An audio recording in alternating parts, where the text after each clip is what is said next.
Je suis Julia Carninon et mon livre Toucher la terre ferme est en librairie. Ce que j'ai voulu faire avec ce livre, c'est parler de maternité, parler de parentalité en trouvant le point d'équilibre entre la version c'est le plus beau rôle de ma vie et la version boucherie, c'était un carnage, plus jamais.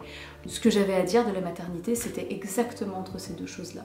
Et donc j'ai essayé de tenir ce point d'équilibre dans le livre, et si les lecteurs veulent venir s'y tenir aussi, j'espère que ça leur plaira. Donc en fait j'ai pris la question des enfants un peu comme le fil rouge. Je me suis interrogée sur tout ce qu'il y avait autour. J'ai pensé à comment ça avait été pour moi d'être un enfant, qu'est-ce que c'était mon rapport à mes parents, qu'est-ce qu'avoir des enfants avait changé dans mon rapport à mes parents, qu'est-ce qu'avoir des enfants a changé dans mon mariage, dans mon couple, qu'est-ce que c'est la vie conjugale avec des enfants qui vivent avec nous, qu'est-ce que c'est se dire qu'un jour nos enfants seront grands, qu'est-ce que c'est accoucher. En fait réfléchir à comment j'étais devenue mère et essayer de comprendre pourquoi, ça revenait à remonter ma propre piste dans le passé et me revoir sous les autres identités que j'avais occupées.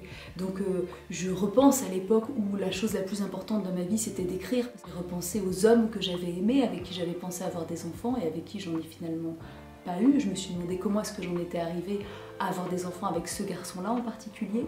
J'ai repensé à toutes les années où j'avais vécu seule dans des pays étrangers, moi qui maintenant vis dans une maison toujours pleine. Et voilà, et donc je me suis interrogée sur toutes ces autres vies vécues avant qui étaient aussi pourtant la vie, et celle que je vis maintenant qui ressemble à une arrivée alors qu'elle est sans doute elle aussi qu'une étape.